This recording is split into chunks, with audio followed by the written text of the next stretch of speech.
welcome to the blue skies and the blazing sunshine of Las Vegas for the championship deciding last Grand Prix of 1981. Well, the preliminary festivities are over. We've had the inaugural parade with its high-stepping, baton-twirling majorettes. The balloons have been released. Tom Jones has done a victory lap in a semi-genuine chariot. The circuit has been christened in champagne. The skydivers have dived to deliver the race flags.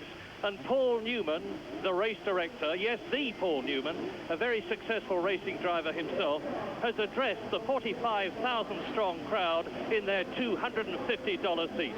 Yes, that's Las Vegas for you. And now all is ready for that vital 75-lap, 170-mile race around this brand spanking new 14-turn circuit for the first ever Caesars Palace Grand Prix. And there, in pole position, the man who is leading the World Championship, and I have never seen him as relaxed and cheerful as he is, Carlos Reutemann. Alongside him, the reigning world champion, Alan Jones, driving in what is almost certain to be his last Grand Prix, and meaning, I may tell you, to win it. Nevertheless, Carlos Reutemann, his teammate, is doing the same thing, intending to win, as is Villeneuve, a tremendously strong third position on the grid. There is Alain Prost, and we look down now as they go around the final warm-up lap before the start of the 75-lap race. Well, away go the cars on this very tight, twisty, artificially made circuit, as we've said so many times, in the car park at Caesars Palace. They've managed to cram in a 2.2-mile track into no distance at all. That's an aerial shot we're getting now back to the cars. Most of the corners are second and third gear corners. They're very, very tight, but they open out quite widely. The average speed is just over 100 miles an hour in qualifying, so it's not too slow, the track. Coming round right-hander there, which is turn 3. A little kink after this that they go down. Down to double apex left-hander. This shot is from the roof of the hotel, looking down, which is, funnily enough, rather better than the grandstand seat. Probably the best place to watch the race from. Get a terrific view from on top of the hotel or a room high up. Whereas they've got terrific safety precautions here. They've got concrete walls all around the track. But it makes it a little bit difficult for spectators to see because, of course, the walls are taller than the cars. You don't actually see any walls there, but in the background there with those advertising signs. The cars, that's an example of how difficult it is to see over the walls. That looks like Alan Jones. There's Reutemann just warming up his tires, giving it a little bit of a squirt around there, trying to get some temperature in the tires because they get stickier as they get hotter. And it's important to try and get them as warm as possible. There is a huge Argentinian influx here at Las Vegas. They've been coming in from all over the place, and Reutemann's getting terrific support. And as Murray said earlier, he's been in wonderfully relaxed form, really enjoying himself. He's been here a week and a half preparing for the race, and I've never seen him so relaxed. Nelson Piquet, just had a shot at him there, the fourth car in our picture, who's struggled a little bit in practice. He had trouble with a stiff neck from the G-forces, and he went to get a massage in the Caesars Palace Hotel, and he got their expert masseur there who does all the boxers and things like that when they have the big fight. And the guy did him such a mischief that Piquet's stiff neck was all right, but he had bruises all the way down his back and was in quite considerable discomfort yesterday. In fact, had to go to a doctor for treatment to recover from his massage. So, well, up they come to the grid now, and this start is going to be absolutely vital. There are 4 men in particular out of this 24-man entry going for 9 points for a win. Alan Jones, who is down in the championship, no chance of winning. Carlos Reutemann and Nelson Piquet, both of whom could, of course, as you well know, win.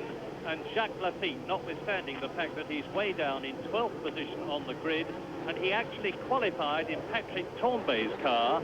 Patrick Tambay, the man who's been fired from the team, and away they go. Look at Villeneuve.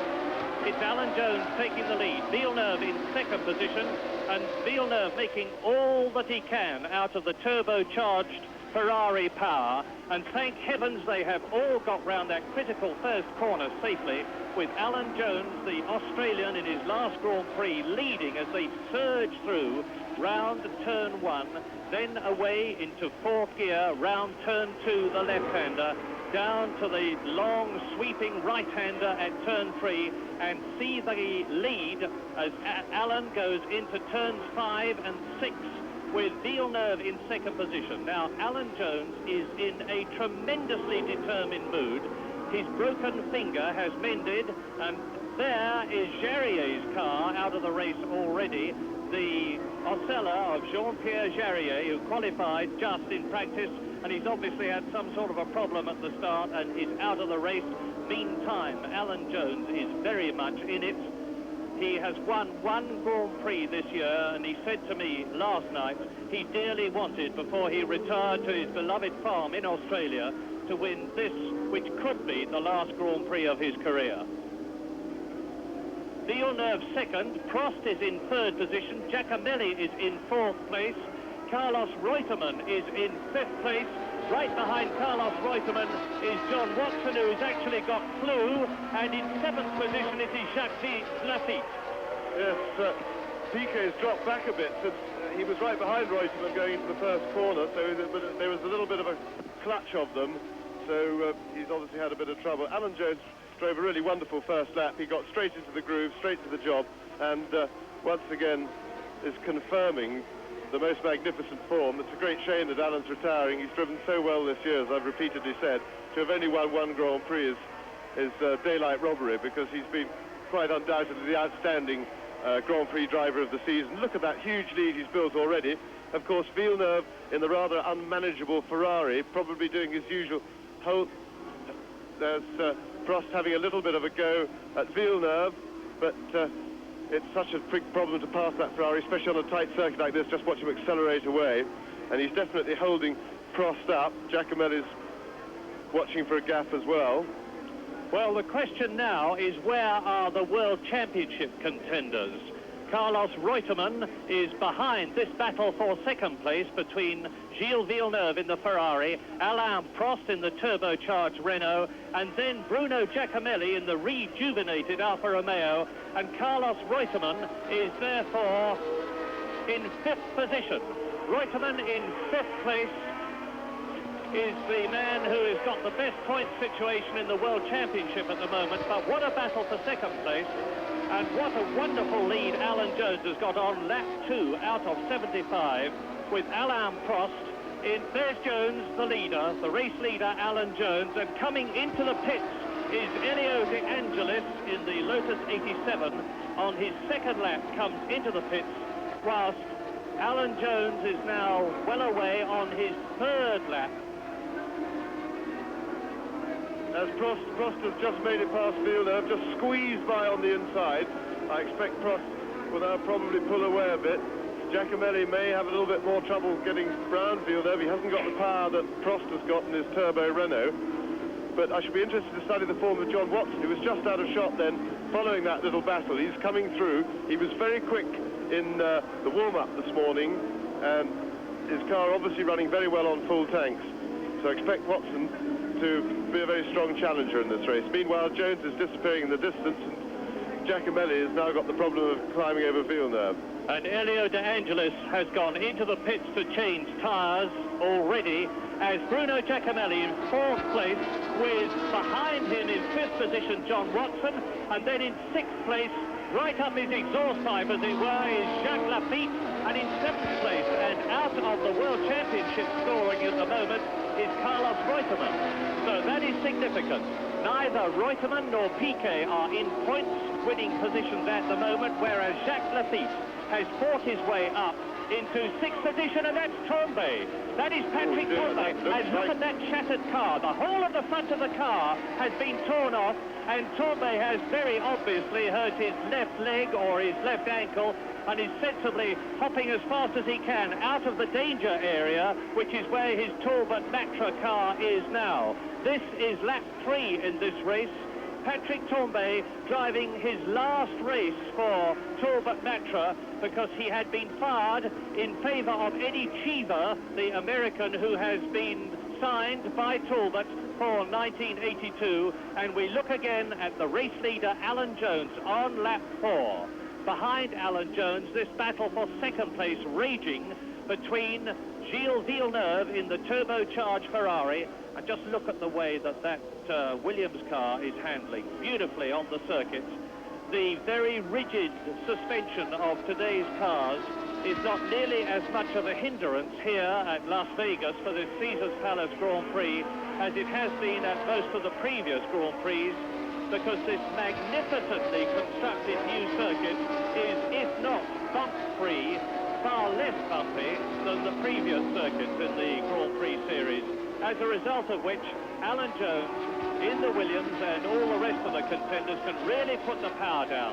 And as you see, Villeneuve now is about 5 seconds behind Jones. Prost is right with him. Giacomelli is right with... And Prost is...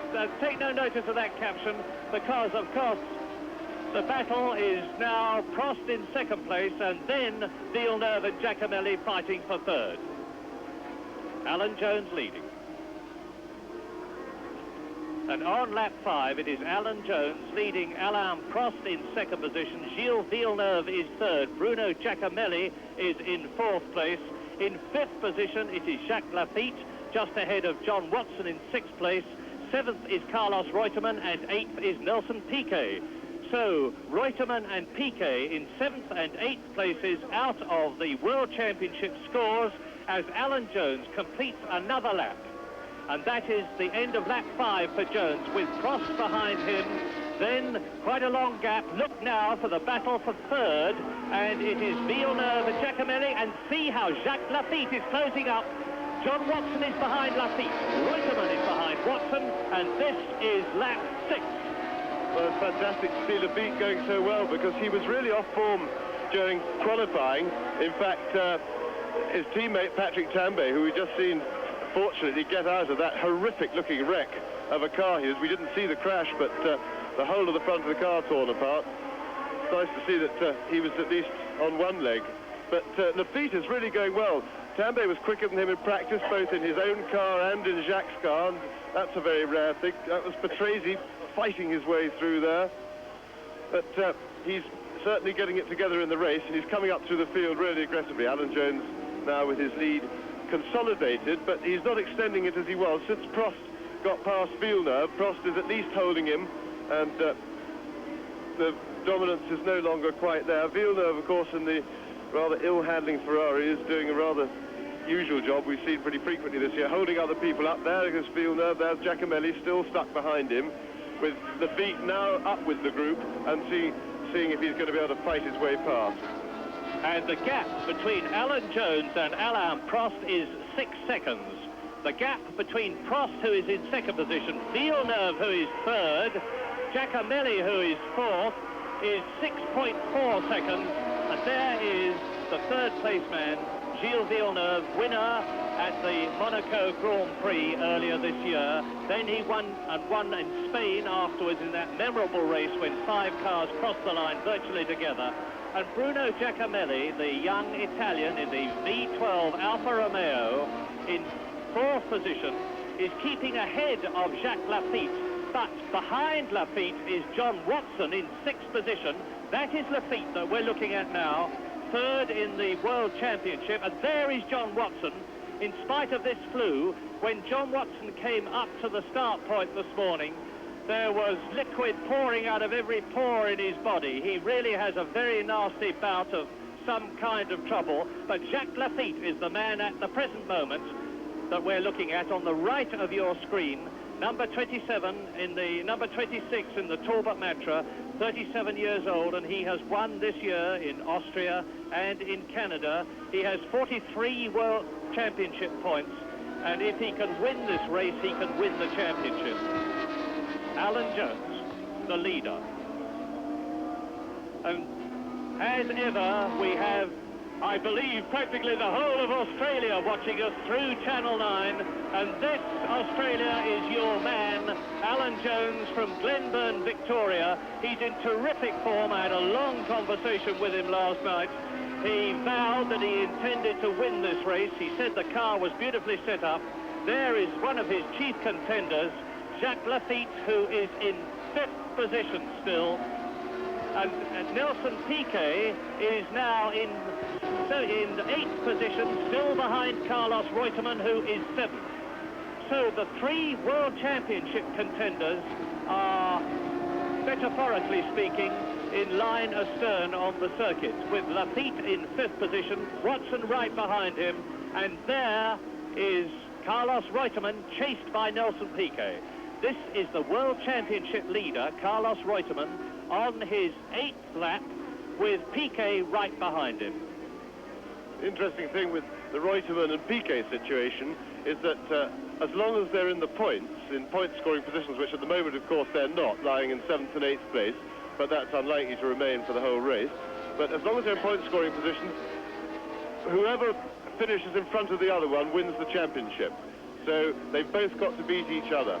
And, of course, they're now perfectly poised to do battle. There they are, absolutely. So I understand as Reutemann swinging through the snow on, Piquet right behind him. Well, there is only 2.3 seconds, let me tell you, between Gilles Villeneuve, who is in 3rd position, and John Watson, who is in 6th place. Alan Jones on his own in the lead on lap 9. Still in 2nd position, Alain Prost. And we look at the Renault as Carlos Reutemann, 7th position, chasing John Watson, trying to keep ahead of Nelson Piquet. In 5th position, Jacques Laffite. There he is. Bruno Giacomelli in the red and white Alfa Romeo, the swarthy young Italian, ex-Formula 2 champion of Europe, ex-Formula 3 champion of Britain, ex-Formula Italia, and there is John Watson in the second of those 2 cars. Watson in 6th place. That is Reutemann, 7th. And we are now on lap 9 in this 75-lap race. 34 gear changes to the lap. 2,550 gear changes in this race. And we are watching Alan Jones. Now Reutemann.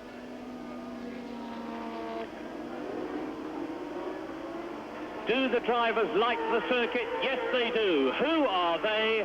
And that is Mario Andretti, who is coming up through the field then. And Mario Andretti is now in 9th position in the red and white Alfa Romeo. The man who has won one of his own World Championship races in America. He is an Italian-born American, has just had the bad news that he has lost the Indianapolis Grand Prix win of this year on a technicality. There is Peter Warr, the man who leads the Fittipaldi team, alongside Jaddy Krombach, the famous journalist, as the battle for 7th position continues to rage between the World Championship leader and the man who is 2nd in the championship. Number 2, Reutemann. Number 5, Piquet. Behind them in 9th position, number 22, Mario Andretti.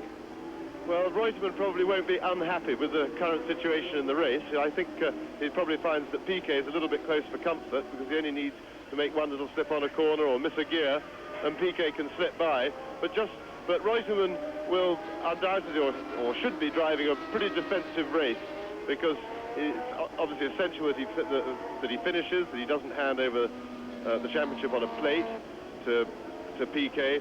And at the moment, he won't be worrying too much about Laffite, because Laffite's still got an awful lot to do to get up past the leaders. But Reutemann will just be driving to make no mistakes and keep his car in one piece, keep himself on the road, and let Piquet do the work. Piquet now is the man who's got to make the running.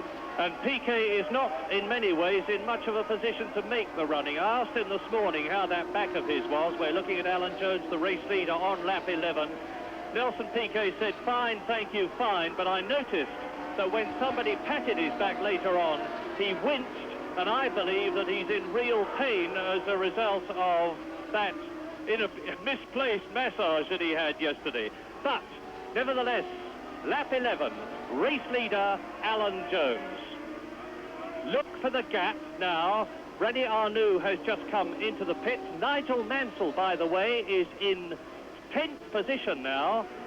Nigel Mansell in the Lotus 87 is in 10th position, and on lap 11, the race leader, the race order is Alan Jones in the Williams, leading Alain Prost in the Renault. In 3rd position, it is Gilles Villeneuve, just ahead of 4th place man Bruno Giacomelli.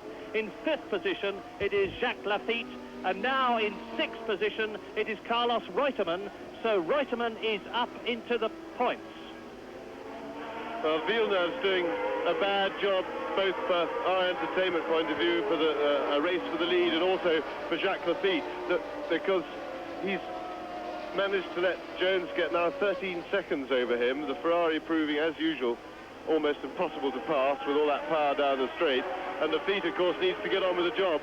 He wants to get by those cars and get after the leaders, Jones and Prost, because he's got to win or come second to do anything, stand any chance at all. There is Jacques Laffite, and he's looking really for a win, but of course he must be pretty frustrated at the moment with Villeneuve in front of him.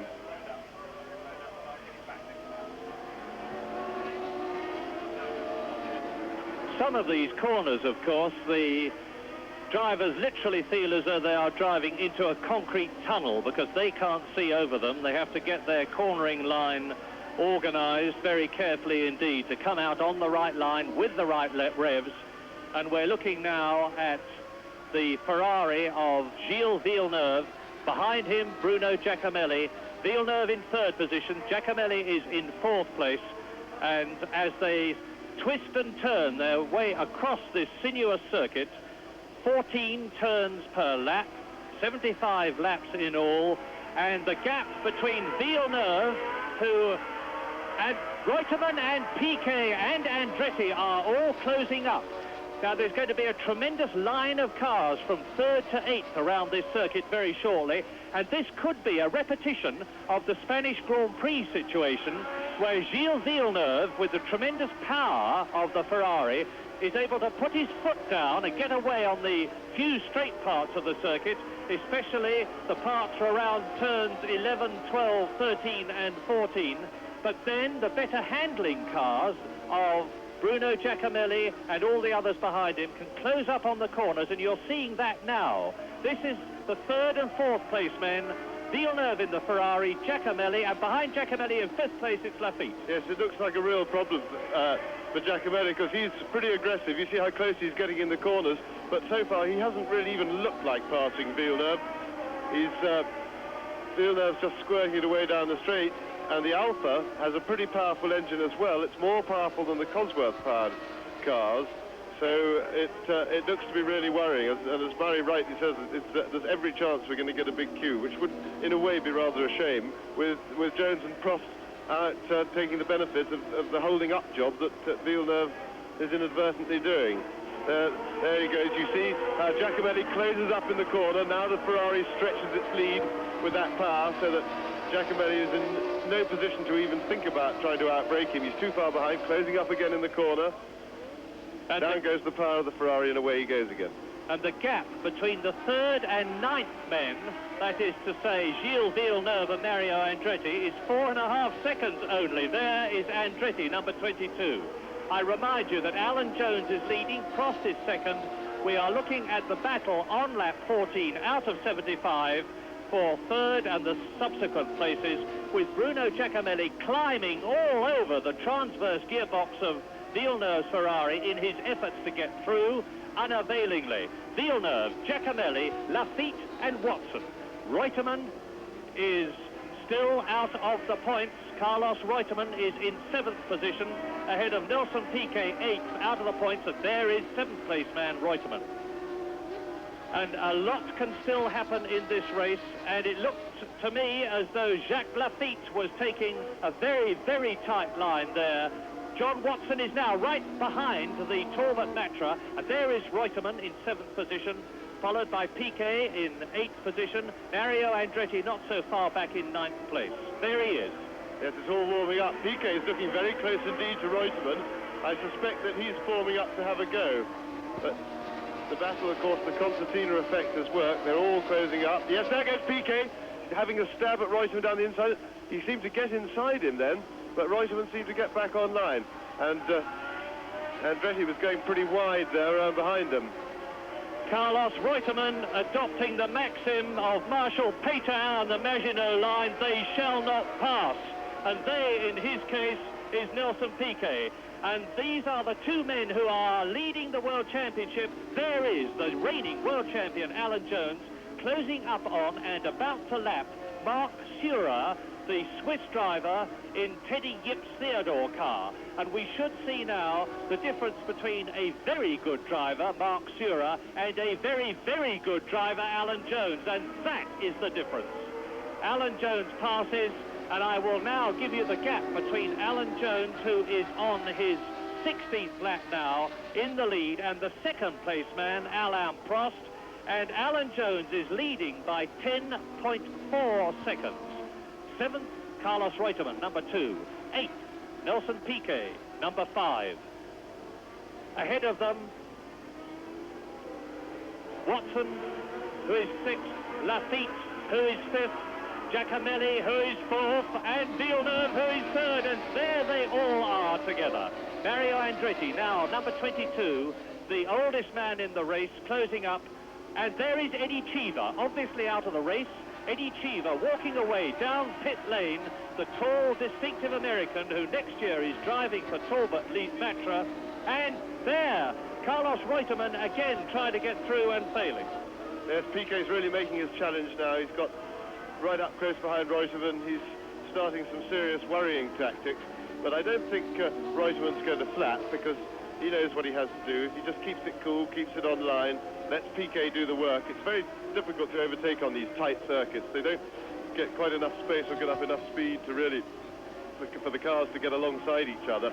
And the guy behind has really got to make up a couple of lengths under braking, which is no mean feat on these short braking distances. Villeneuve's train all following him. In fact, you can see that Reutemann, having to defend his position, has let a little bit of a gap grow in front of him. But of course, if he gets stuck in, that will soon close up again, because Villeneuve is really going a lot, probably a fair bit slower than the rest of these cars can go. And still Giacomelli is making no real impression and not really looking like he's going to stand a chance of passing. 8.3 seconds between Alan Jones in the lead and Prost, who is second. And I'm glad to say that Derek Warwick in the Toleman, who qualified for his first ever Grand Prix in the turbocharged British car with its Hart engine and its very new quick Pirelli tyres, is still in the running, as are Villeneuve, Giacomelli, Lafitte, Watson, Reutemann, Piquet and Andretti in 3rd to 9th positions on lap 17. Lap 17, 75-lap race, and still the battle for 7th place continues between Reutemann, number 2 on the left, and Piquet, number 5 on the right.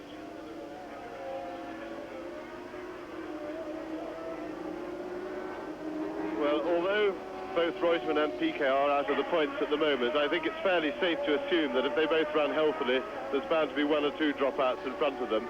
And running in 7th and 8th place at this stage of the race, I think one can reasonably say that they are fighting over the championship, because Lafitte is still stuck just a little bit further up the Villeneuve queue. So what Piquet is doing now is really, at the moment, present circumstances, for the World Championship, and he's trying to get past Reutemann. Of course, one thing neither of them want to do, particularly Piquet. And Piquet, I think he's done it. Piquet's got him.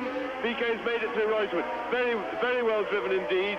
He played a waiting game. He pretended that he wasn't going to make an attempt, then nipped out, caught Reutemann a little bit unawares, and that now puts Piquet in a winning position for the World Championship. Now, Andretti is having a go, and he's passed Reutemann as well. Now, is Reutemann in trouble with his car, or is he just a bit shell-shocked, having seen Piquet go past? He looks quite healthy, but certainly a rather typical bit of driving by Reutemann. Is that the Ferrari? That's Pironi. I think it's Didier Pironi from the quick look of him. And with Alan Jones still in the lead, and significantly, incidentally, Alan Jones is the only Goodyear tyre shod runner who is in the first 6, although that will change no doubt shortly, because Piquet, having got past Reutemann, will now be tackling John Watson on his Michelin shod Marlborough MP4, and the order now on lap 19 out of 75 as we look at the reigning world champion and race leader Alan Jones, who is about 9 seconds ahead of Alain Prost in the turbocharged Renault. And we are watching now Nelson Piquet in the white and blue car, with Reutemann dropping back, and it looks as though Reutemann is in trouble, but leading is Jones, second is Prost, third is Villeneuve, fourth is Giacomelli, fifth is Lafitte, in sixth position now it is John Watson, in seventh it is Piquet, in eighth position it is Mario Andretti, and down to ninth position has gone Carlos Reutemann, and we are looking at the third place man, Gilles Villeneuve. There is Prost, who is second. It seems that Reutemann may have some gearbox trouble, which would explain why he was unable. That's Alan Jones cruising in his very commanding lead. There's Nelson Piquet, who now looks set to win the championship, although of course there's a long way to go in this race, but certainly positionally wise in the race he's in a very strong position now. Reutemann dropping back quite markedly, although if he is having a little bit of gearbox trouble, Reutemann can now drive for a finish, because there's every chance that Piquet can drop out, and there's no reason why he shouldn't cruise round and still possibly pick up a point or two. Should make him pretty hard to beat. Lafitte, of course, struggling in the queue. But, of course, Nelson Piquet has got to get at least 2 points to finish ahead of Carlos Reutemann, and he's not even 1 point, and he's not even in the points at the present moment, because he is in 7th position. He's got to get at least ahead of John Watson, and then ahead of Watson still there are Lafitte, Giacomelli, Villeneuve, Prost, and the race leader Alan Jones. But Piquet is certainly on his way with a much enhanced chance of being the world champion of 1981, and in his sights now as we look at him on his 20th lap out of 75. He has the red and white Marlborough MP4 of British Grand Prix winner John Watson. And by the way, Mario Andretti is not exactly hanging about. Having got past Carlos Reutemann, he's only just out of shot behind the 7th place man, number 5, Nelson Piquet from Brazil, who we are looking at. And they are lapping at about 104 miles an hour around this brand new circuit, compared with the 90 miles an hour that was predicted by some people before any cars had turned a wheel. There is Andretti on the left. Mark Surer, by the way, has just gone into the pits out of our sight. And we're looking now at a bit of John Watson momentarily. Nelson Piquet 7th. On the right, Mario Andretti 8th. Down to 9th position, Carlos Reutemann. In 10th position is Nigel Mansell. And that is Hector Ribac, who is the Mexican driving in his last Grand Prix for Brabham. Now, Villeneuve, there we're back with the battle for 3rd position. Gilles Villeneuve in the Ferrari, still with Bruno Giacomelli right behind him in the Alfa Romeo. Lafitte is still in 5th position. Watson is 6th. Piquet is 7th. They're starting to bunch. It is going to be a repetition of the Spanish Grand Prix. There is Lafitte. Yes, it is really the most frustrating thing in the world for a driver to be following a car that's slow around the corners, such as the Ferrari, which is really a very poor chassis indeed, but they've got this particularly powerful engine. Ferrari have always built pretty good engines. They have never built very good chassis. They're not particularly good at building actual cars, but their engineering is always good and their power. But it's absolutely just horribly frustrating for a driver to follow that, because you're being held up round all the corners. You see Giacomelli not even closing up in the corner again, and then just watching it go away down the straight. When you get to the next corner, you're too far away to do anything about it. You catch it in the middle of the corner where you can't overtake, and it really drives home out. There goes Alan Jones, still cruising very comfortably on his way. He's got an 11-second lead over Alain Prost, and I should think he's taking it reasonably steadily, just driving very smoothly, hoping that for once his luck will change this season. He's been in the winning positions like this in 3 Grand Prix at least this year. We've been within sight of the finish and his car's let him down. Alan will be hoping that in what is probably his last Grand Prix, although it is rumoured that he's reconsidering his decision to retire, if it is anyway his last Grand Prix, he'll be hoping that he at last gets the luck that he certainly deserved this season and hasn't had.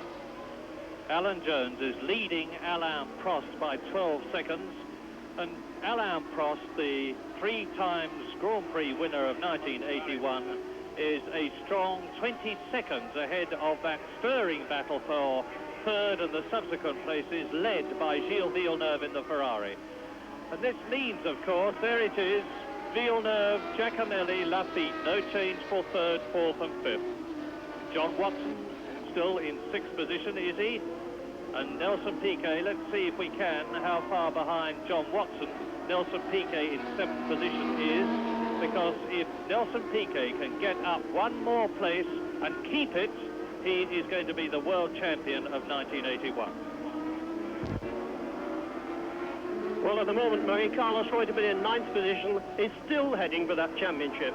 Nelson Piquet, as you've said, must finish in the points to overhaul him. He must get at least 1 point, and Laffite, of course, must finish first or second.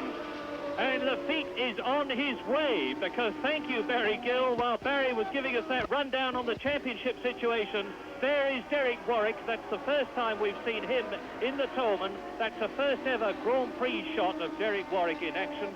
And Jacques Laffite has challenged and I think gone through and taken Bruno Giacomelli. We will soon, I hope, see. And Jacques Laffite in Patrick Tombé's practice car is now well and truly on his way, and he has. He's taken that place, whereas Nelson Piquet is still in 7th position. Now Jacques Laffite is up a place, and the race order with Alan Jones having just completed his 23rd lap. As you can see, he is 14 seconds, as near as makes no difference, ahead of Prost. Then Villeneuve is 3rd, and now Giacomelli is down to 5th position with Laffite in 4th place. Piquet is shown there as being in 6th position. So what has happened to John Watson? Oh, it's Villeneuve. Gilles Villeneuve. It's happened. The decay and the rot are setting in. Villeneuve off, and he's unlikely to get started again because he's on the sand. Well, unfortunate for Villeneuve, but that will probably be very popular indeed with all the drivers who were stuck behind him. It looks, we didn't actually see what happened to Gilles, but it looks, I would imagine that the fairly evil handling Ferrari finally got too much of a handful. It's very, very hard work indeed to drive. He doesn't seem to have any apparent damage, but and maybe his engine was running because he was moving it then, but that helps Piquet. It also helps Laffite. Now, the big question now is, can Laffite do anything about catching his compatriot Alain Prost and then set about Alan Jones? Because a distant third, which is where Jacques Laffite now lies, can be no good to him for the championship. Of course, it moves Piquet up into a potential point-scoring position. He only needs 1 point. He only has to equal Reutemann in order to win the championship, because he will have won more Grand Prix. And on lap 25, Alan Jones is on lap 25. In 2nd place, it is still Alain Prost, but now the bung has been well and truly pulled out, because up in 3rd position now is Jacques Laffite, as we wait and look at Alan Jones going through for Alain Prost to finish his 24th lap, and he has done it. We're waiting as we watch Alan Jones to see the 3rd, 4th and 5th men coming through, and you will see them shortly. There they are. It's Laffite in 3rd position. Mario Andretti is up ahead of Giacomelli, and Giacomelli is, there they go. Laffite is 3rd. Mario Andretti and Giacomelli are fighting for 4th place, and there they are. And right behind them in 6th position is number 5, Nelson Piquet, in the World Championship point situation and challenging Andretti, who is now down to 5th place. Well, that's pretty positive stuff from a pair of teammates there. Giacomelli standing no nonsense from his teammate and team leader, Mario Andretti, shut the door on him in a fairly comprehensive style there. And that's all very well. Teammates do race each other. They're entitled to do so, but they're not usually very popular with their team if they touch each other and push each other off, and they weren't far away then. Laffite, of course, taking the benefit of the little fight going on by the 2 Alpha teammates behind him, which, of course, they're too busy fighting each other, allowing him to get a bit of a lead. But Laffite is, when he got by, or rather when Villeneuve went out, Laffite was 35 seconds behind Alan Jones, who we see there. That's just 38 seconds on that caption there. It's probably accurate. So we've got to see now if Lafitte can do anything about that huge lead. And can Nelson Piquet do anything about Giacomelli and Andretti in front of him? Lafitte going through now in third position. It is Giacomelli in fourth place, but we are looking at the race leader, Alan Jones, who is on his 26th lap, just over 1/3 distance. That is Mario Andretti, as I said earlier on, the oldest man in the race at 41 years of age. And there is Jacques Lafitte, third position. So, then Giacomelli fourth, Mario Andretti that we look at in fifth place. In sixth position is Nelson Piquet, right up with the ex-world champion Mario Andretti, as we look at the current world champion Alan Jones from Glenburn in the state of Victoria, Australia, to which he is returning shortly after driving in a special BBC TV rally sprint event next weekend. He's going to change from Formula One cars to rally cars and even metros in a saloon car race, but Alan won't be thinking about that very much at the moment, because what he's got to do now is keep going smoothly and consistently, not get too close to the apex of the corners and risk riding up on the curves and damage his suspension, not over-rev the engine, not change at the wrong time, but just drive a smooth and consistent race. He is 12 seconds ahead of Alain Prost, and those are the Brabham mechanics standing on the tyres, I hope not significantly. That is Nelson Piquet's team who keep his car, and when it's on the track, and it's not at the moment, Hector Rybak's in race order. But now, on lap 27, Alan Jones leads Alain Prost. Third is Jacques Lafitte, trying to get up into a winning position in the hope of being the first ever French world champion. In fourth position, Bruno Giacomelli in the Alfa Romeo. In fifth position, Mario Andretti. In sixth position, it is Nelson Piquet. Down to seventh has gone John Watson. In eighth position, it is Carlos Reutemann. In ninth position, it is Nigel Mansell. In 10th place, it is Riccardo Patrese. Then lapped, and there's some... It's Watson or Andretti. It's difficult to tell by the helmet. They've both got similar coloured helmets. There a rather unfortunate caption. It must have been Watson, because that's Andretti out there running now. So that looks like Watson has made error or gone off for some reason, is out of the running. A great shame, because he was running very well. John Watson, if it was John Watson, and we think it was in 7th place out of the points order. We'll soon know, because as we look at Andretti 4th, Nelson Piquet in 5th position, it must have been Giacomelli. It's Giacomelli who's gone out, not John Watson, and John Watson is therefore back up into the points with Carlos Reutemann right behind him in 7th place. So very soon, the Argentinian Carlos Reutemann, like Nelson Piquet and Jacques Lafitte, will be in a World Championship point-scoring situation if he can get one more place. Well, a very, very dramatic, very Jacques Lafitte, the only one of the two Talbot Matras left in the race, as we look now on lap 28 at the world champion Alan Jones, with this commanding lead of his. He's now on his way up the straight into the second gear, turn 1, as we wait and you look at Alan Jones for Alain Prost to come through. The Frenchman is all by himself. Andrea de Cesaris obviously out of the race again, but I don't think this time, to be fair to him, it looks as though it's his fault, because it's obviously some sort of car trouble. And out of this race then, all Tombe, Chiva, Villeneuve, de Cesaris, Giacomelli. There is the sad Italian, because this is definitely his last race. His place is being taken, it is very strongly rumoured, and we believe to be confirmed next week, by Niki Lauda in the Marlboro MP4 making his comeback. But whatever way, Andrea de Cesaris is out of the Marlboro team in 1982. There is Reutemann, and that is Alan Jones leading, and he is now on lap 29 out of 75. Well, Lafitte is making no impression on the two leaders, so that looks as if Lafitte's chances will depend now on some sort of a mishap happening up front, but of course any mishap that happens to the leaders will move Piquet and potentially Reutemann back up the order further into the points. So at the moment, Laffite's chances look a bit bleak. It rather looks as if he needs some form of miracle. Well, Giacomelli spun. He's regained the circuit, actually. He's in 10th position. And there are now some 14 cars in the running out of the 24 who started, with Alan Jones on his way, 18 seconds ahead of Alain Prost, who is 22 seconds ahead of Jacques Laffite, who is 3 seconds ahead of Mario Andretti, who is 2 seconds ahead of Nelson Piquet, who is 8 seconds ahead of John Watson. That is the first 6 on lap 29. And John Watson is being taken by Reutemann. Reutemann and John Watson are coming into the pits. So Reutemann now is up into 6th position and the points, and John Watson coming into the pits. And there he is. There is the man from Ulster who won the British Grand Prix, who was 3rd in the French Grand Prix and 2nd in the French Grand Prix. John Watson into the pits.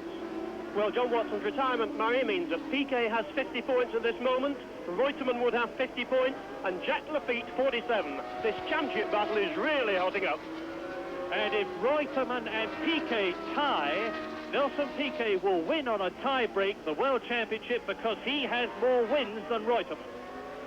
Out of the pits and back with James. Well, that's a little bit of a worrying sign for John Watson. He had to go in for a tyre change then. I know that they were running what looked... Oh, so there's Andretti, it looks like, with the rear wheel hanging off. So, who is this? That's Mario Andretti for sure, with a slightly deranged Alfa Romeo and a slightly deranged Mario Andretti, I'm sure, because he wanted to do well, of course, in his home Grand Prix, having a look to see what's happened to what he would describe as that goddamn rear wheel, I'm sure, and he's getting no nourishment there. Food for thought, but not very much. Mario Andretti certainly out of the Caesars Palace Grand Prix of 1981. He's looking at it rather quizzically. I suspect maybe that it fell off of its own accord. It may have been a suspension failure. There's Nigel Mansell having a catch. He's right up with Reutemann now having a go. Nigel Mansell is in 6th position. From Hall Green, Birmingham, Nigel Mansell, who is being strongly contested by several Formula One teams for a seat in 1982, with Colin Chapman determined to hang on to him. We look at the race leader, Alan Jones, and there's a change in the order then, because as Jones comes up to lap Riccardo Patrese in the Arrows in his last race for that team, because next year he drives for Brabham, the race order is Alan Jones leading Alain Prost. In 3rd position, it is Jacques Laffite.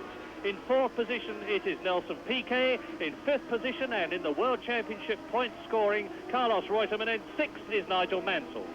Yes, as I was saying earlier, before we were interrupted by Mario Andretti's little incident, Watson was running a fairly soft tyre compound, which they thought would probably be all right, but obviously it wasn't, because it's gone off, and which the tyre gets a little bit too hot if the compound's too soft. It's very hot out there. We're right in the hottest part of the day, and that, of course, it's well possible that Laffite is running the same tyres, so Laffite may be headed for some tyre trouble, or the possibility certainly exists. And we look now at, on the right, Nelson Piquet, who is in 4th position. 3 points for 4th position in the World Championship. Bit of a wobbly camera in the helicopter looking down on the circuit. 2.2 miles long, 75 of these 14 turns per laps, and that is a race distance of 170 miles. And the race interest at the moment is particularly where Nigel Mansell is in relation to Carlos Reutemann, and into the pits comes Alain Prost. Alain Prost has come into the pits, and he is in 2nd position. Yes, well, he's liable. This could well be a tyre change, because he is, in fact, running same Michelin tyres that Watson has been running. We haven't got a shot of him at the moment to see what he's doing, and from our commentary position, we can't actually see what they're doing to his car. But that certainly makes a different situation because that moves Lafitte up into second place. And, of course, it's still no good with Piquet running in third or fourth place. And Nigel Mansell has moved ahead of Carlos Reutemann as out of the pits goes Alain Prost, and he's going to be in about 8th position when he exits the pits, I think, maybe even behind Carlos Reutemann. And the race order on lap 33 out of 75 then is in the lead Alan Jones, in second position is Jacques Lafitte, in third position is Piquet, and fourth is Nigel Mansell ahead of fifth place man Carlos Reutemann and then Giacomelli. Well, it was indeed cars that Alain Prost changed out there, and no, there's not necessarily any worries for Jones and Piquet. They're both running Goodyear tyres, but that is definitely a worry for Lafitte. If Prost and Watson have both had to come in and change tyres, it's a pretty strong chance that Lafitte is struggling. So we'll have a look at the clock to see how he's getting on. But very worrying indeed. Although he's got second at the moment, he must be a little concerned. 14 cars still in the running, led by Alan Jones, who is on his 34th lap. Jacques Lafitte sounding strong and looking good as the circuit is clear at this point. And the gap between Jacques Lafitte, who is in second position, and Nelson Piquet, who is in third place with 4 points in the bag if he keeps going, is 9 seconds.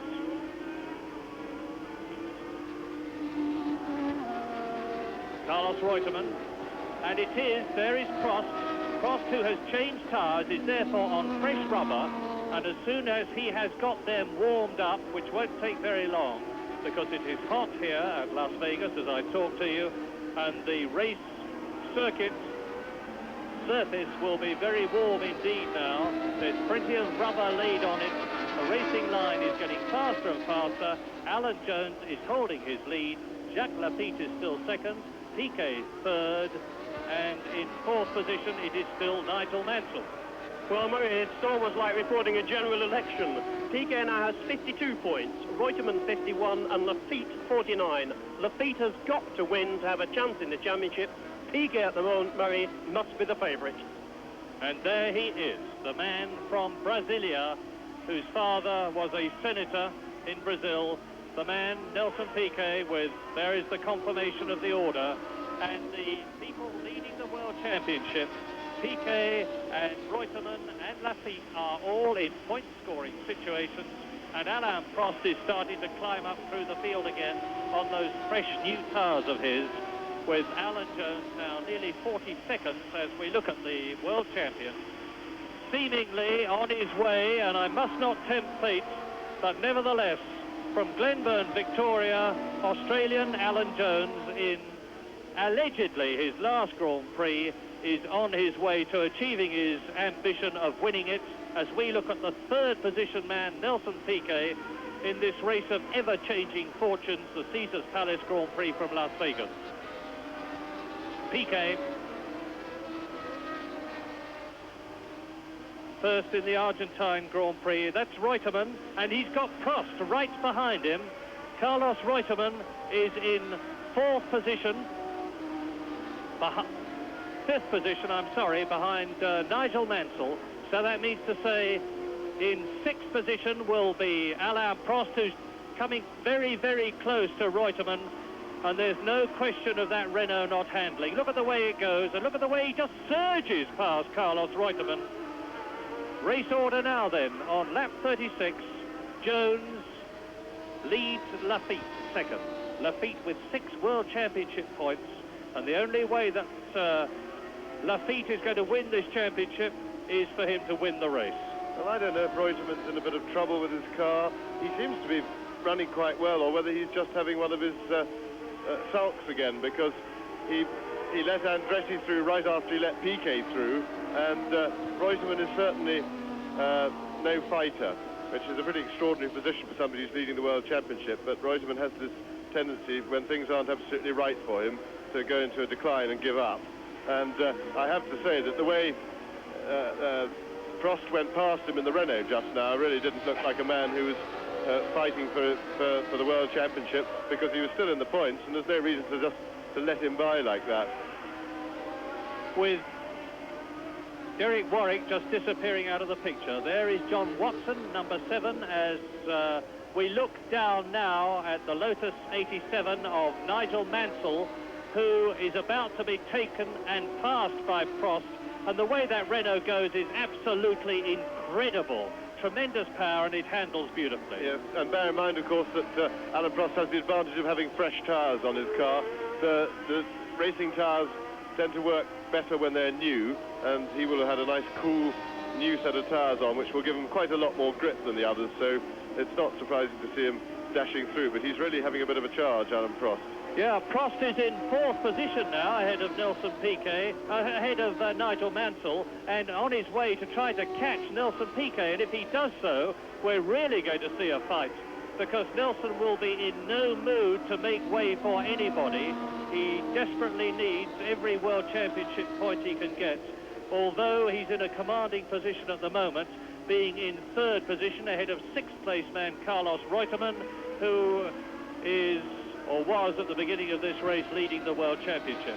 And we look at the Ferrari there with Prost behind, and you can compare now the performance of Didier Pironi's Ferrari, number 28, the man who won the Belgian Grand Prix last year, and so very nearly won at Monaco and the British Grand Prix.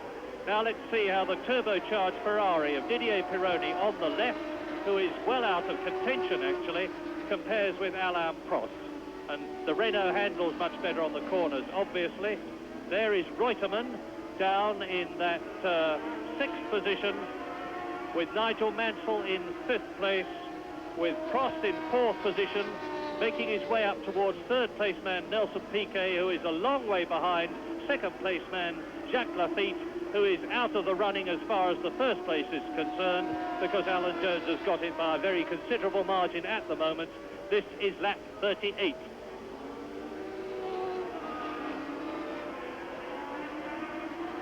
Now Pironi, about to be lapped. There is Mansell, there is Reutemann. Now Reutemann seems to be closing up in 6th position on Nigel Mansell, who is 5th. Alan Jones starting now his 39th lap as Prost goes through and takes Pironi, and Pironi is in 11th position. In 10th place is Keke Rosberg. It's his first Grand Prix for some time. New tyres and new skirts have worked wonders for the Fittipaldi. In 9th position it is Michele Alboreto in the Tyrrell, and in 8th place it's John Watson.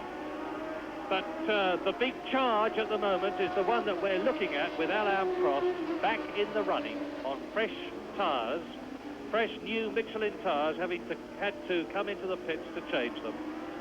And we search across the circuits, looking first of all at Riccardo Patrese, now across the twists and turns, and we find Nelson Piquet in 3rd place.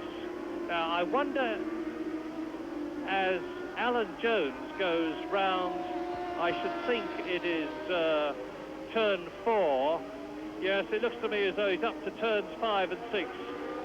And that is about half a lap ahead of Nelson Piquet, with Alain Prost between them in the Renault. And well, Nelson Piquet will now be the man, of course, driving for a finish. He's got about 16 seconds lead on Reutemann, which is a very comfortable situation to be in.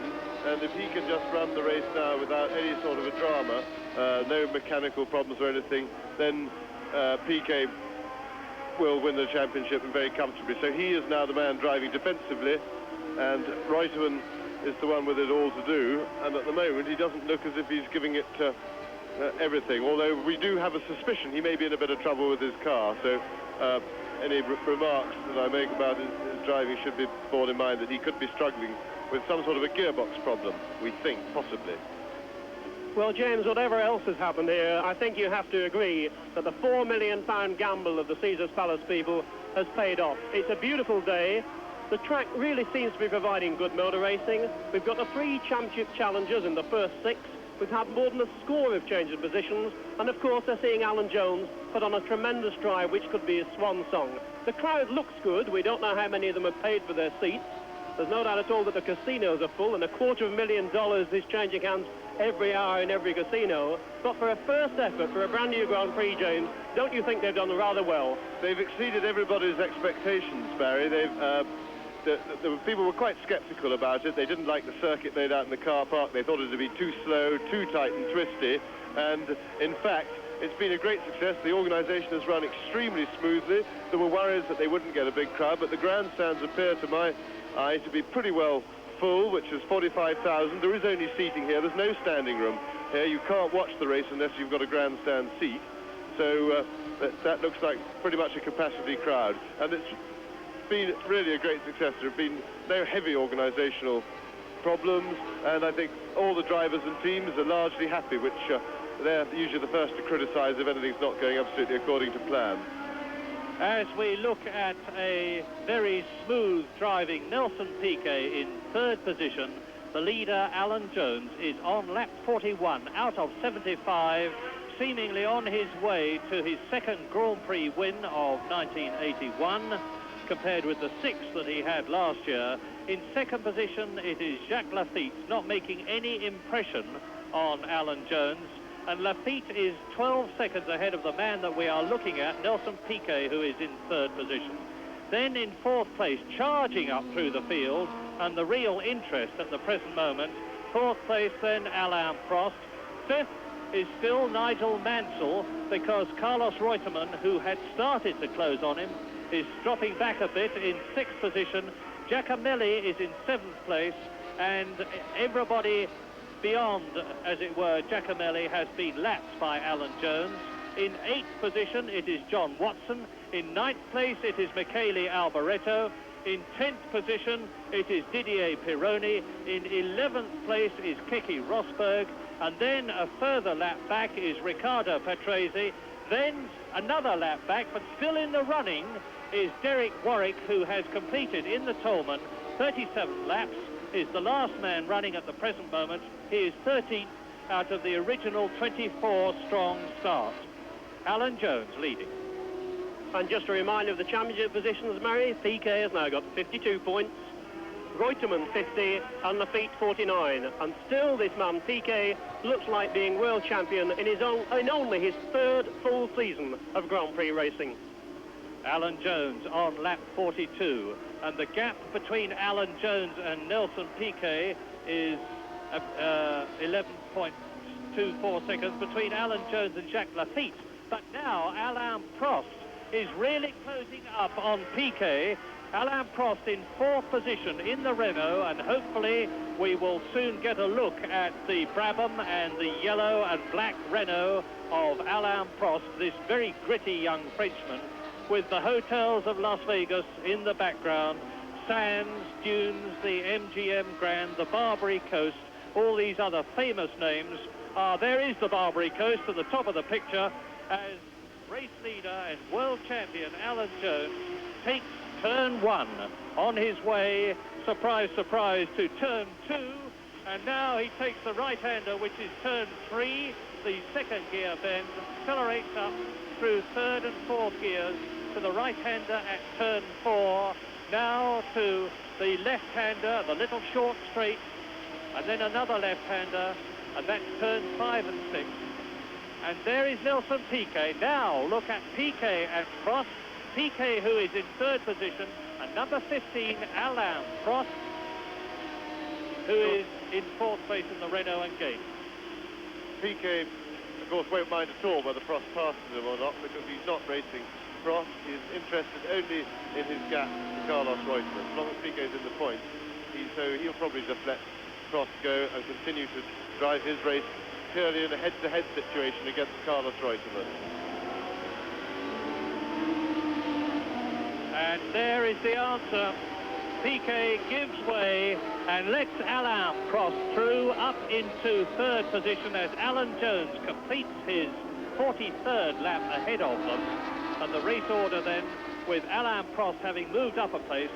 And what a gritty young charger this Frenchman is, the man from Saint-Chamond, who at one time wanted to be a professional footballer. In only his 25th Grand Prix, the junior kart champion of 1975, and there is Piquet, who himself started in karts in Brazil. And there is Prost, ex-Formula Renault champion of France and Europe, the Formula 3 champion of Europe of 1979. Then last year he drove for McLaren and got 5 World Championship points. And after a bit of acrimony, transferred to Renault with brilliant success. Prost pulling away. He won in France, he won in Holland, he won in Italy. And it's not inconceivable, the way he's going, that he could catch his fellow countryman, Jacques Laffite, who is in second position. And I know Barry Gill is working away hard on this World Championship situation, because it's not inconceivable that if Jacques Laffite finishes ahead of and in second position, Piquet and Reutemann, he could still be the first ever world champion from France. Well, Laffite has got 49 points now, Piquet only 51 and Reutemann 50. Laffite would have to win with something happened to Piquet and Reutemann. They couldn't be in the first 3, Murray, but that sudden move by Prost, I know James said that perhaps Nelson Piquet didn't mind him moving by, but it's really closed Reutemann up. And of course, if something happens to Mansell, we now have a situation where that battle is really on again. But Laffite has somehow got to get past that man Jones, and I don't think he's going to do it, Murray.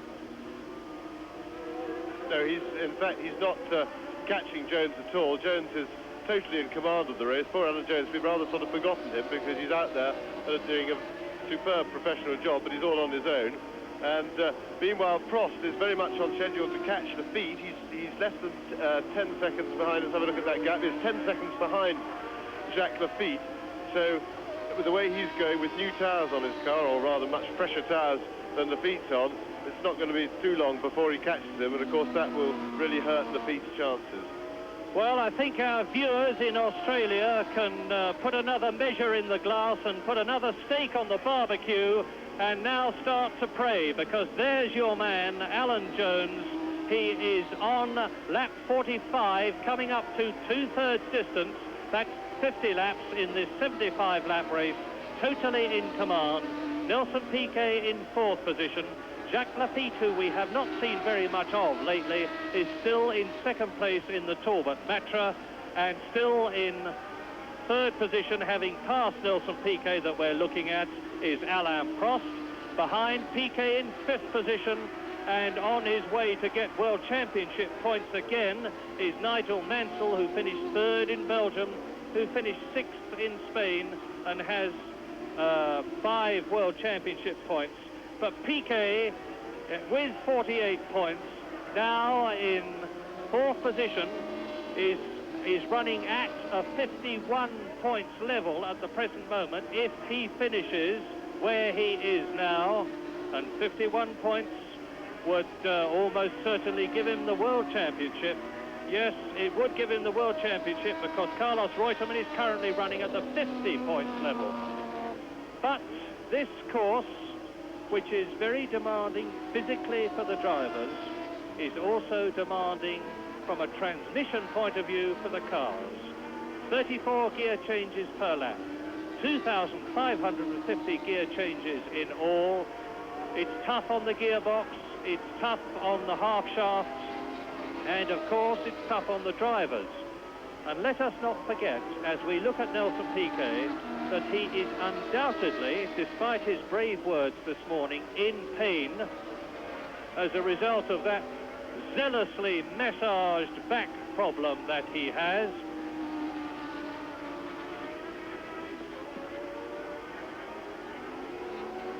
And Carlos Reutemann, as we look at Piquet, seems to be in trouble, because he has just been passed, I'm sorry to have to tell you, out of your sight, but in mine.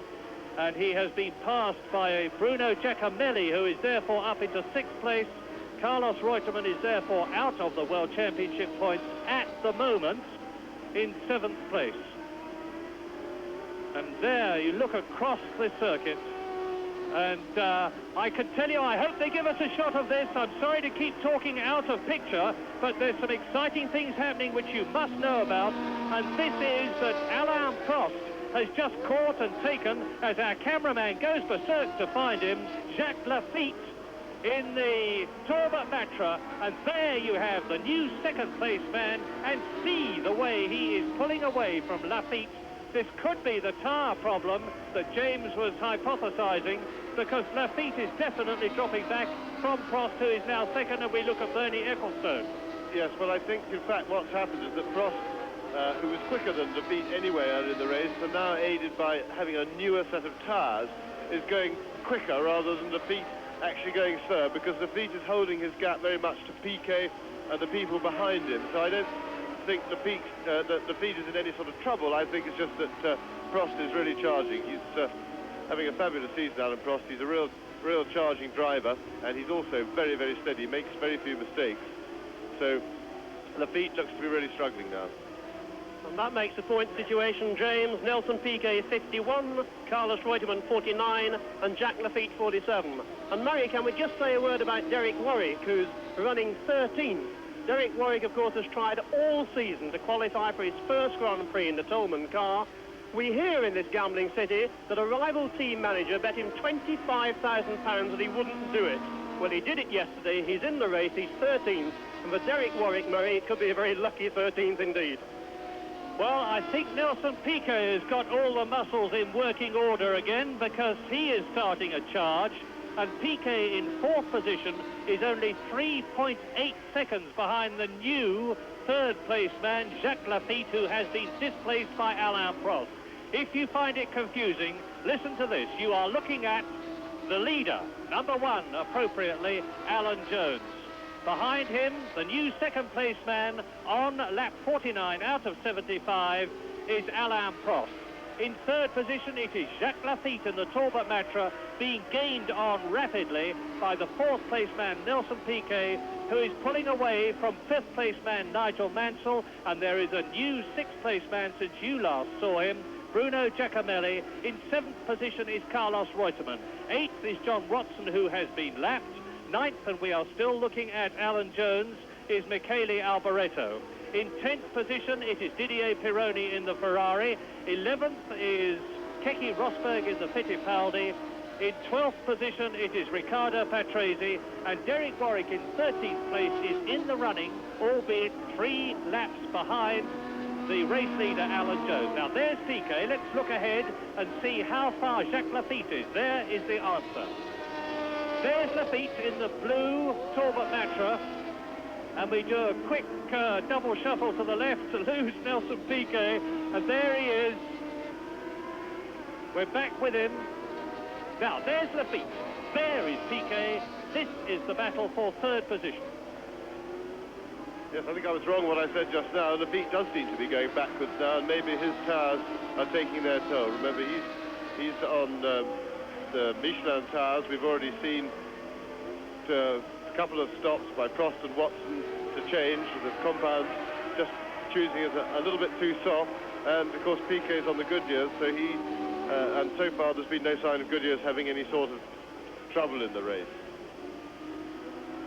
We may be seeing a very significant event shortly, because as we look at Nelson Piquet, who is in fourth position, I can tell you that with him gaining on the third place man, Alan Jones, the race leader, is almost up to his teammate, Carlos Reutemann, who is in seventh place and will shortly be lapped by Alan Jones.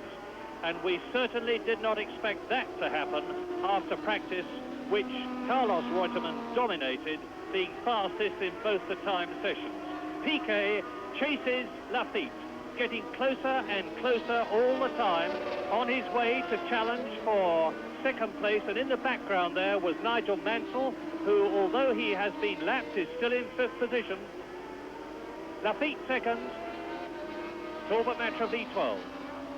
Piquet third, Brabham Cosworth V8.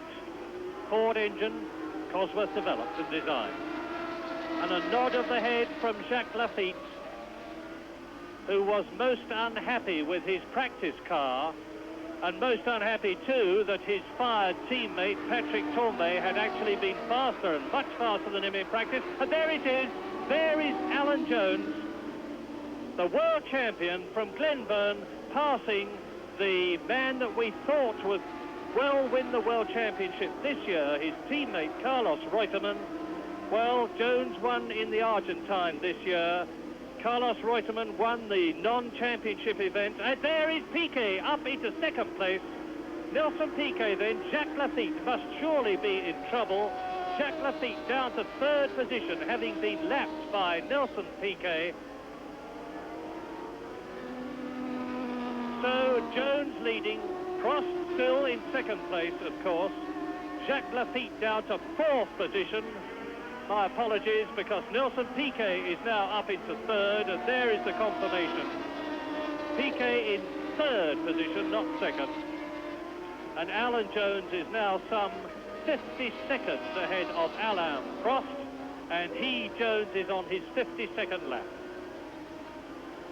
Well, Laffite seems to be holding on all right. He's fighting back, and I think even if he is in a bit of tyre trouble, that the tyres aren't quite giving the grip that they were at the start of the race, I think he'll probably, if he possibly can, elect to stay out on the track now and not go in and change his tyres. So he's going to stay there. I just pray for a miracle that the leaders all break down and hand him the race on the plate, because that's now his only chance.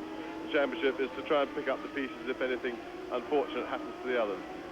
And that, of course, Murray, means that Nelson Piquet has a 3-point lead in the championship, 52 points, Reutemann 49, and Jacques Laffite now dropping back to 46. Jacques Laffite dropping back in the points, yes, but Jacques Laffite fighting back in the race, and Nigel Mansell with him. Nigel Mansell goes through. Oh, great, wonderful. Nigel Mansell in the Lotus then is up into fourth position. Mansell is now chasing. There he is. Now let's get a good look, we hope, at the man from Hall Green, Birmingham, Nigel Mansell in the Lotus, number 12. This is only his first full season of Grand Prix racing. He has fought his way past Jacques Laffite, and he's now on his way after Nelson Piquet, both on the same lap, incidentally, because although everybody up to Giacomelli has been lapped now, including Carlos Reutemann by Alan Jones, the first 6 are still on the same lap, and that same lap is the 53rd lap at the present. No, the 52nd. Alan Jones is actually on his 53rd lap, and the interest is very much the fight of Nigel Mansell for third position. Can he get up to? Can he catch? Can he pass? As we watch the race leader again, a constant reference point, as it has been ever since, ever since he took the lead on the very first corner. Alan Jones has commanded all the time, and he's now ahead of Alain Prost, then Nelson Piquet in third position, Nigel Mansell in fourth place, down to fifth goes Jacques Laffite, ahead of the sixth and last man not to be lapped, Bruno Giacomelli in the Alfa Romeo. Alan Jones.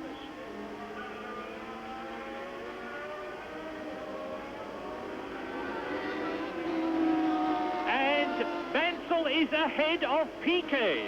And Laffite is coming into the pits. Jacques Laffite, watch the pit road there, because Jacques Laffite is in trouble and is into the pits. And now Nigel Mansell is up into third position ahead of Nelson Piquet, as we look at Carlos Reutemann passing Didier Pironi passing Reutemann, and there is the previous second place man, Jacques Laffite, who at the beginning of this race was very much in contention for the World Championship, and it looks as though it's the tyre problem, the bogey. Yes, and unfortunately Jacques must have tried to hold on. He must have realised for a while that his tyres weren't going to make the distance, and unfortunately he's timed that stop as just about as badly as he could, because if you're going to stop, put fresh tyres on, you want them on for as long as possible. Therefore you've got to make an early decision. But there was, of course, Piquet and Jones are on a different type of tyre, so they shouldn't suffer any tyre problems. There's been no hint of it for the Goodyear runners this time, but as I say, Laffite's got, I suppose he was staying out there to do just to hope that he could hold on and finish the race, but of course he's now lost too much ground and is right out of contention. Well, there is Pironi on the right, in the very distinctive Scarlet Ferrari, only one of them in the race at the moment, with Gilles Villeneuve having spun out, and he's coming up to now and passing the Williams with very little trouble at all, as Alan Jones lets him through. And now, where is Nigel Mansell in relation to Alain Prost, and in relation, for that matter, to Nelson Piquet? And how was it that Nigel Mansell managed to get through so convincingly up into third position when Piquet was very definitely pressing on? So on lap 54, Alan Jones is leading Alain Prost, and in third position it is Nigel Mansell, with Nelson Piquet fourth, and Giacomelli is in fifth position. Still some way to go, though. Yes, some way to go indeed. Absolutely fascinating race, I'm sure you'll agree. And thank you. When we left the race on lap 54 of 75, Alan Jones was out front. But of those in contention for this year's World Championship, Nelson Piquet was fourth and Carlos Reutemann sixth. And Jacques Laffite was out of the points at that particular time, which makes Piquet a hot favourite to become this year's World Champion. Let's rejoin the race now in Las Vegas with Murray Walker. Piquet is still hot favourite for the World Championship, but he's dropping back, because now on lap 60 out of 75, there is the leader, number 1, Alan Jones. In second position, some 40 seconds behind him, as we look at Carlos Reutemann. In second place, it's Alain Prost. In third position, and charging up through the field, is Bruno Giacomelli, who has displaced Nigel Mansell from third position.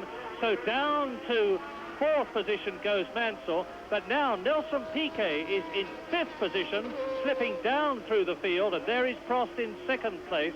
And in sixth position is Carlos Reutemann. And how does that affect the World Championship standards, Barry Gill? Well, Giacomelli pushing Piquet to fifth and Laffite letting Reutemann to sixth means that these two drivers, Murray, are absolutely equal on points with 50 points each. But of course, that man Nelson Piquet has won more races this season than Carlos Reutemann, and he would win a tiebreak. Well, it's bash on Bruno Giacomelli, who is catching the eyes at the present moment, because the Italian in the Alfa Romeo, the man from Milan, 29 years old, as we watch Alan Jones now on his 60th lap. He has only got 15 laps to go, including the one that he is on. 15 laps at something like about 33 miles or so around this 2.26 mile circuit. Jones has led, dominated, has been in absolutely superb, overwhelmingly commanding form ever since the race began. It would be less than justice if he did not win his second race, World Championship race of the year. Well, John Watson, Murray, has come into the picture. He's overtaken Reutemann, so pushed Reutemann out of the points, which means that that tiebreak could be academic. Watson storming through the field, Murray. Right, let us check on the positions on lap 61 out of 75. Alan Jones leads by some 40 seconds from Frenchman Alain Prost in the turbocharged Renault. Coming up fast, very fast indeed, Bruno Giacomelli in third place, pulling away from fourth place man Nigel Mansell. Indeed, as I talk to you, the gap between third place man Giacomelli and fourth place man Mansell is some 5 seconds. In fifth position, very much in the points, 2 points, that's all he needs for the World Championship, Nelson Piquet. The new sixth place man in the points, John Watson in the Marlboro MP4, in spite of his chest infection and flu. And in seventh position, out of the points, Carlos Reutemann. There is the race leader. Well, the field's all got rather spread out now. It's all become a little bit anticlimactic for the time being. But of course, as we've seen Alan Jones, for example, as we look at him now, 3 times closer to the finish than he is at the moment of Grand Prix, have trouble with fuel pickup in his car, many things can go wrong. So although things appear to be fairly dead, both race and championship-wise, plenty can happen. And it's quite possible these cars tend to break down, if they're going to break down, either near the beginning of the race or towards the end when they're getting a bit tired. And Nelson Piquet, of course, will be like having kittens in his car. whilst he's panicking about getting the thing to the finish. He's not having to race anybody. He's comfortably and well ahead of Carlos Reutemann. He's secure with the points that he needs. All Piquet has got to do is pussyfoot it round as gently as he possibly can and try and get that car home in one piece. Alan Jones has been said by no less an authority than the man on my left to have the best brain in motor racing these days. He's a superb tactician. He will be pacing himself all the way. And Carlos Reutemann, on the other hand, will be, if not overreaching himself, he will be going 10/10, or he jolly well ought to be, because Reutemann is out of the points now. He has let John Watson get past him into 6th position and thereby slip Reutemann, I'm talking about, number 2, down to 7th position out of the points. And the man who is leading the race, car buff, car collector, Alan Jones, pulling away from his teammate Carlos Reutemann, who has got an enormous following from the Argentine here at Las Vegas, who follow him about chanting Lole, Lole, Lole every step the poor man takes, and he hasn't been best pleased about it for the last few days. But Reutemann needs a real charge now, because Alan Jones is on his 63rd lap out of 75. Giacomelli may be gaining, but there's no question of Giacomelli doing anything other than 2nd place, and he would be very, very lucky to do that, because the man who is in 2nd place at the moment, Alain Prost, is some 16 seconds ahead. There is Piquet, who at the present moment is in 5th position, looks down towards his gear lever, across the driving mirror, which is on his right and on his left. And the Gordon Murray designed car is going supremely well, but not as well as the Patrick Head designed car of Alan Jones. There is the Renault of Alain Prost. He has nothing to be unhappy about in this race. Don't forget, he has been into the pits to get fresh tyres and has fought his way up through the field, and the only man he has failed to catch and pass is the man who is leading, Alan Jones. So there is Prost, winner in France, 2nd in Germany, 1st in both Holland and Italy. He led in Britain and Germany and Austria. He's had 9 failures to finish, in spite of which Alain Prost is 4th equal in the World Championship with Alan Jones. There is Jones, who will, if he finishes ahead of Prost, which he shows every sign of doing at the present moment, therefore be 4th in the championship, displacing Prost to 5th position. Lap 64, Jones leads, Prost 2nd, Giacomelli 3rd, Mansell is 4th, Piquet is in 5th position. In 6th position, as you see, John Watson, 1 lap adrift, and it's all getting pretty spread out at the moment. Now, the last thing I would wish to do is to create any false drama. Alan Jones, however, on his own admission, has suffered from brain fade at 2 Grand Prix this year, one debatably in Belgium and the other later on in the year when Alan Jones had real trouble in Holland. But I'm sure he will be concentrating every inch of the way now, seeing the signals from Frank Williams, his team owner and manager, who, as ever, is sitting implacably in the pits with his peaked cap on, no doubt, timing the gap between number 15, Alain Prost, in the Turbo Renault that we look at now, and number 1, the race leader, Alan Jones, who, when he completes the lap that he is on now, will have 10 laps to go, because he will have completed 65 laps. Jones, Prost, Giacomelli, Nigel Mansell still holding that 4th position of his, which, if he retains it to the end of the race, would be the 2nd best result in his short championship career, second only to his 3rd place in the Belgian Grand Prix. And there is Piquet. Now let's have a look at Nelson Piquet, number 5, in that 5th position, looking very smooth indeed. He's on Goodyear tyres. Take a good look at them. They look in good shape to me. Alan Jones is on Goodyear. Prost is on Michelin. Giacomelli, who is third, is on Michelin. Nigel Mansell is on Goodyear. So with John Watson on Michelin, it's a very even split across the first 6 places between the 2 major tyre concerns. And there are also runners on Avon tyres and Pirelli tyres in this race. And I'm taking a quick look at the lap chart, and I see that Derek Warwick has disappeared off it. So Derek Warwick is out of the running in the Toleman.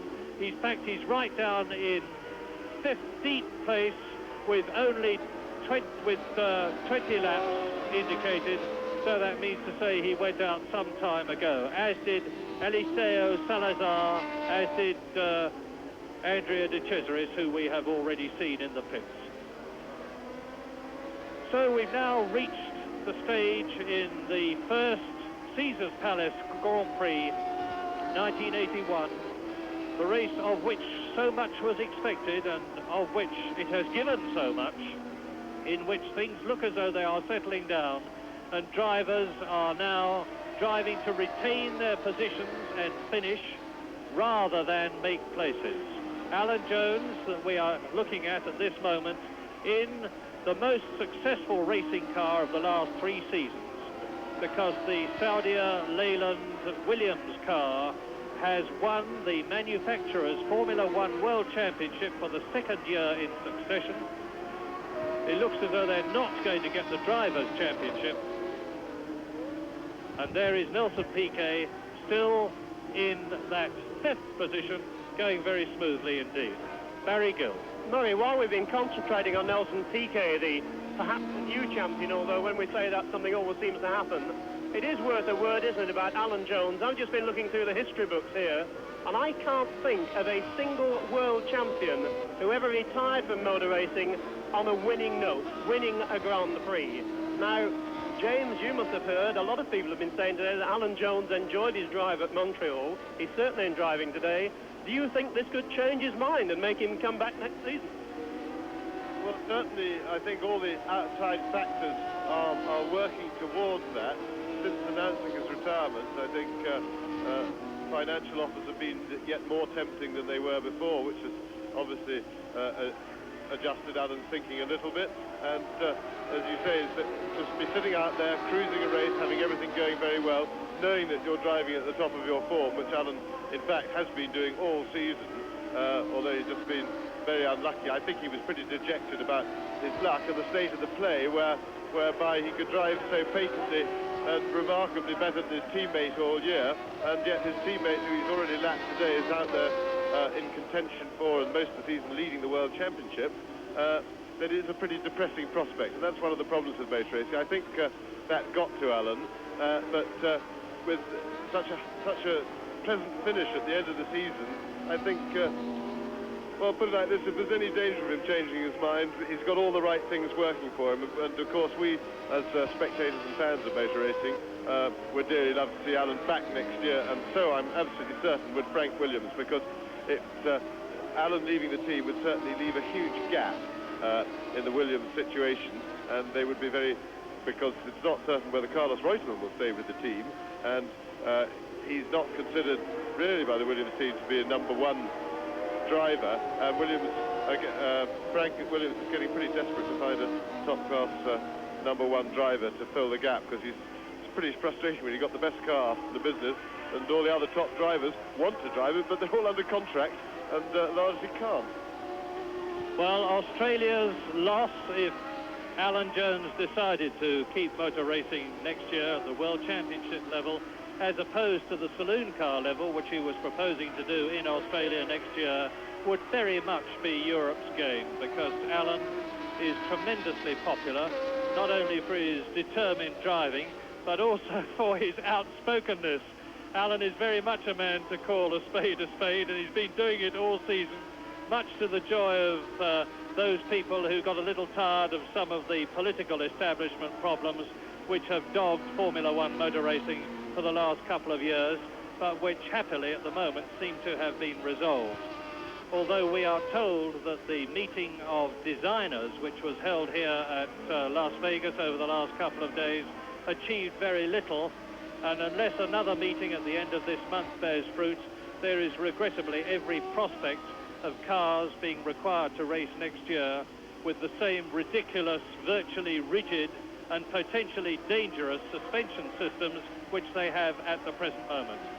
Well, while we have been reviewing things in general, the race has moved to its 69th lap out of 75, and the situation now is that Alain Prost has taken something away from Alan Jones's lead, and we're looking at Didier Pironi, incidentally, in the Ferrari, closing up on and possibly going to take Nelson Piquet. But whilst Prost has taken something out of Alan Jones's lead, that is to say 5 seconds, Jones is still leading the Frenchman in the Renault, Jones in the Williams, by 35 seconds. Giacomelli, however, in third place, is now only 5 seconds behind Prost. And in fourth position, it is still Nigel Mansell, with Piquet fifth and Watson sixth. Well, those of you in Britain who are waiting for Tinker Tailor Soldier Spy, I can give you the news that it will follow the end of the Grand Prix, but we don't know what you're going to be seeing in Australia. We doubt, from our point of view, that it will be anything like as interesting as that which we are looking at, and maybe you'll think the same thing, because your man is virtually home and dry. He won't be taking the champagne, of course, if he gets the chance, because Alan, and this is Carlos Reutemann, his teammate, who is still in 7th position and out of the points, ahead of Jacques Laffite.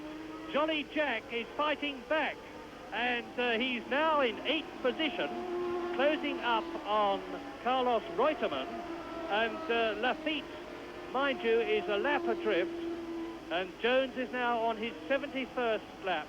But Jacques Laffite, back on that new rubber, is doing exactly what his compatriot Alain Prost in the Renault did early on in the race, taking advantage of the superlative grip that you get with new tyres of the right compounds, and the Michelin technicians will have been able to tell him exactly what tyre to put on the cars, and Jacques Laffite is making the most of it, charging up through the field, currently now in 7th position behind the 6th place man John Watson, because Jacques Laffite is ahead of Reutemann, who is therefore down to 8th place, and right out of the World Championship standings as, and there is excitement and surprise, Eliseo Salazar in the Ensign, in his first year of Grand Prix driving, man from Chile in the Mo Nun Ensign, takes and passes Nelson Piquet, who I suspect is just driving tactically. Yes, absolutely. Nelson Piquet will be purely driving for a finish. He's got his points. He's certainly not racing anybody in the race except Carlos Reutemann, because, of course, Jacques Laffite is now in a hopeless situation and can be of no threat.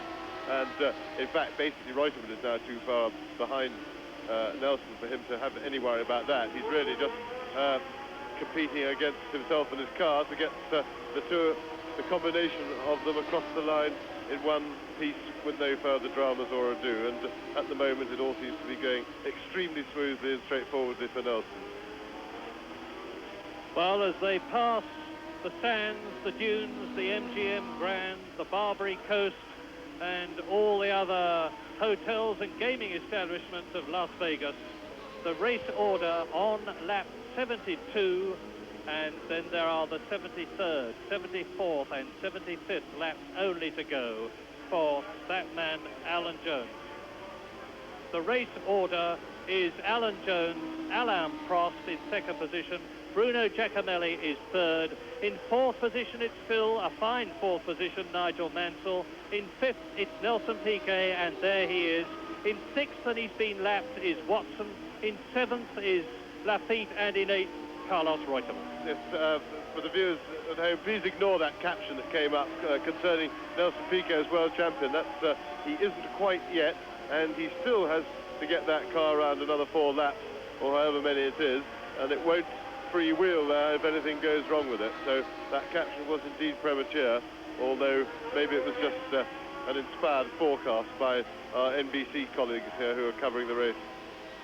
Well, nobody can accuse Americans of being anything less than enthusiastic about almost anything, so you can hardly blame them. And Piquet is within striking distance of that world champion title, which is not only going to mean an enormous amount to him in terms of prestige, but, of course, the fact that he is going to be financially secure for the rest of his life, no doubt. Second in the World Championship last year, Piquet, but there is the reigning world champion showing every sign. And did you notice the way Alan Jones's head dipped to the right there with the G-forces? Alan Jones showing every sign of going out on that unique, distinctive note of winning his last race as world champion, which even the great Juan Manuel Fangio failed to achieve. Prost then gaining all the time on Alan Jones. It was 40 seconds, and you see it's now 27. He's only 7 seconds ahead of Giacomelli, who is 16 seconds ahead of Mansell in 4th place, with Piquet 5th, some 26 seconds behind Mansell. And then John Watson in 6th place has been lapped. But just for the record, Lafitte is 7th, Reutemann is 8th, Rosberg is 9th, Pironi is 10th, Alboreto is 11th, Patrese is in 12th position. And there is Piquet as we watch Alan Jones. And Jones is on his 73rd lap now. And we could, perhaps, if the camera stays with him, with Prost gaining and Giacomelli gaining on Prost. Now, I'll give you the gap between Giacomelli, who is in 3rd position, and Alain Prost, who is 2nd. And the answer is only 5.4 seconds separates the 2nd and 3rd place man. We could still, in the dying stages of the Caesars Palace Grand Prix, because Alan Jones is now on his penultimate 74th lap, see a change for 2nd place, although I doubt it. This circuit, carved from virgin car park soil and this very desert-like area around Las Vegas, has certainly vindicated itself. It's lived up, and far more than lived up, to the expectations of those people who looked at it optimistically, and certainly confounded its critics, of which there were more than a few. It's brought the crowds into Las Vegas, and there is Jones with now John Watson, who is in 6th position, and Jones is now facing the prospect of deciding whether he's going to bother to try and lap. Alan actually seeming from that camera angle to be looking about him as he goes round the circuit, which I certainly do not believe he's doing. He is now on his last lap. Alan Jones is on his last lap, leading Alain Prost. The gap is down to 26 seconds, but Alan has undoubtedly just been, as I have said before, pacing himself to the conclusion of this Caesars Palace Grand Prix, and will be thinking excitedly of his win. And no doubt Nelson Piquet, that we look at, will be thinking equally excitedly of his World Championship.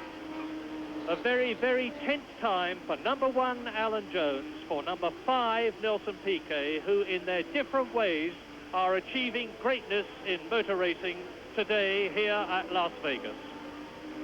So Jones now into the closing stages, coming out of the top turns on this Caesars Palace circuit, coming to within our sights. He's now only got to take turn 14. The checkered flag holder is out.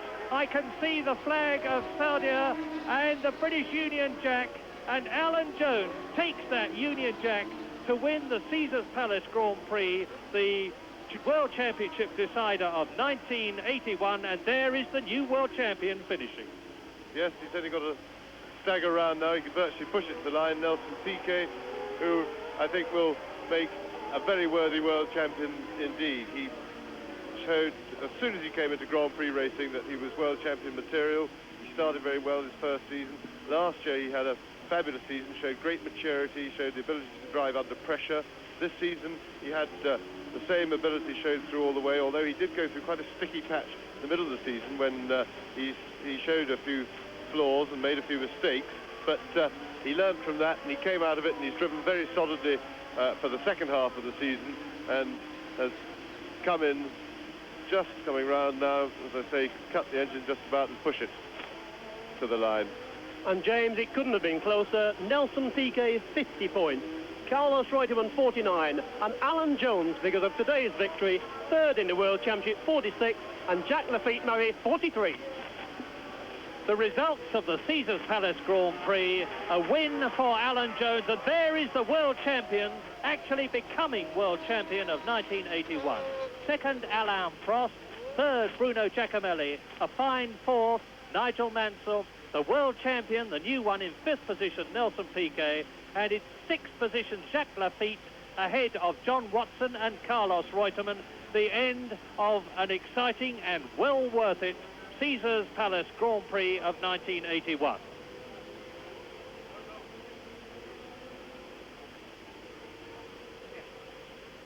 Alan Jones touring round on his victory lap. Well, he must feel absolutely overjoyed, and the World Championship position confirms that with Piquet the champion and Reutemann in second place, Alan Jones in the second of the two Saudi Leyland Williams cars takes third place in the World Championship, and up to fourth place with that fine drive of his goes Jacques Laffite in the Talbot Matra.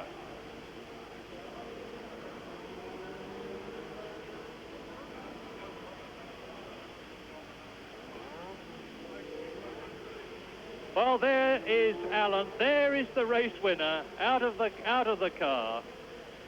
In just about an hour and a half, he has achieved his ambition. And now, as ever, the media of the world concentrate on him. But just down the pits road from him, in fact, the next slot up is the Brabham team of the new world champion, and everything that Bernie Ecclestone has put into motor racing. And there is Bernie Ecclestone with... there's Ecclestone. And to his right is Max Mosley, who has worked so hard with Ecclestone on Formula One racing. And Bernie's achieving one of his ambitions too, seeing there he is, Nelson Piquet, become world champion of 1981 in only his his third season of Formula One racing, only his second full season. A very, very meritorious achievement by the Brazilian.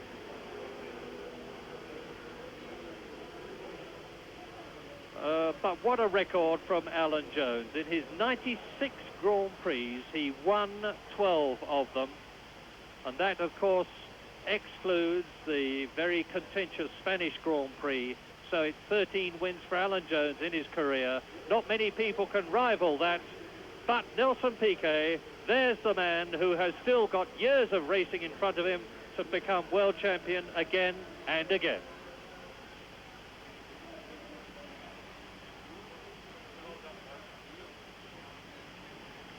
There's the confirmation. There is the world champion. All around him, his team, the flags of Brazil. There's a lot of his Brazilian supporters here. And everybody here at Las Vegas, as I am sure all around the world, hails the world champion, Nelson Piquet, and, of course, the race winner, Alan Jones. So the World Championship won by just a single point, the closest for years. Well, that concludes this Grand Prix season. I hope you've enjoyed BBC Television's coverage. It all starts again at the end of January, when I hope you'll be able to join us. Meantime, we leave you with the new world champion, Nelson Piquet. Good night to you.